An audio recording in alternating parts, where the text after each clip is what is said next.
ओम शांति। ओम शांति। ओम शांति।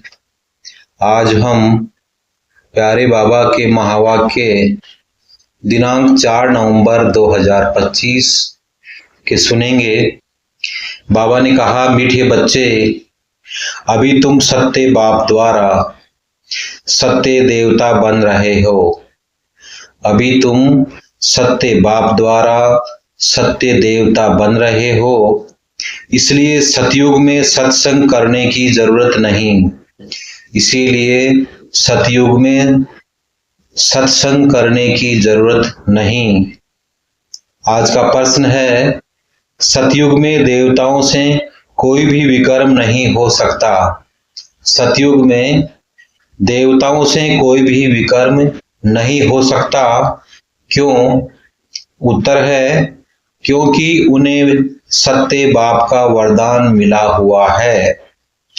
विकर्म तब होता है जब रावण का श्राप मिलने लगता है। सतयुग त्रेता में ही सदगति, सतयुग त्रेता में है सही सदगति। उस समय दुर्गति का नाम नहीं। विकार ही नहीं जो विकर्म हो, विकार ही नहीं जो विकर्म हो। द्वापर कलयुग में सबकी दुर्गति हो जाती, इसलिए विकर्म होते रहते हैं। द्वापर कलयुग में सबकी दुर्गति हो जाती, इसलिए विकर्म होते रहते हैं। यह भी समझने की बात है। ओम शांति। धारणा का मुख्य सार है। पहला पॉइंट, कर्म, अकर्म और विकर्म की गुह्य गति को बुद्धि में रख अब कोई विकर्म नहीं करने हैं। कर्म, अकर्म और विकर्म की गुह्य गति को बुद्धि में रख अब कोई विकर्म नहीं करना है। ज्ञान और योग की धारणा करके दूसरों को सुनाना है। ज्ञान और योग की धारणा करके दूसरों को सुनाना है। दूसरा है, सत्य बाप की सत्य नॉलेज, सत्य बाप की सत्य नॉलेज देकर मनुष्यों को देवता बनाने की सेवा करनी है। विकारों के दलदल से सबको निकालना है। आज बाबा ने बच्चों को वरदान दिया है, अलौकिक नशे की अनुभूति द्वारा निश्चय का प्रमाण देने वाले सदा विजयी भाव।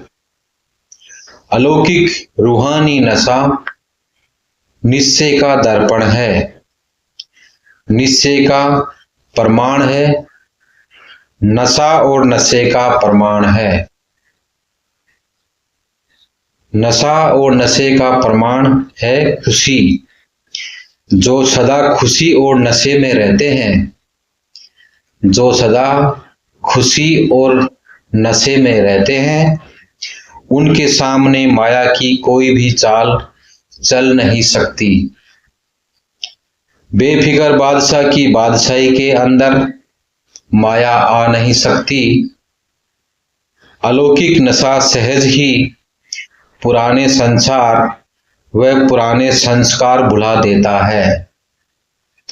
इसलिए सदा आत्मिक स्वरूप के नशे में, अलौकिक जीवन के नशे में, फरिश्तेपन के नशे में व भविष्य के नशे में रहो तो विजयी बन सकते हैं, तो विजयी बन जाएंगे।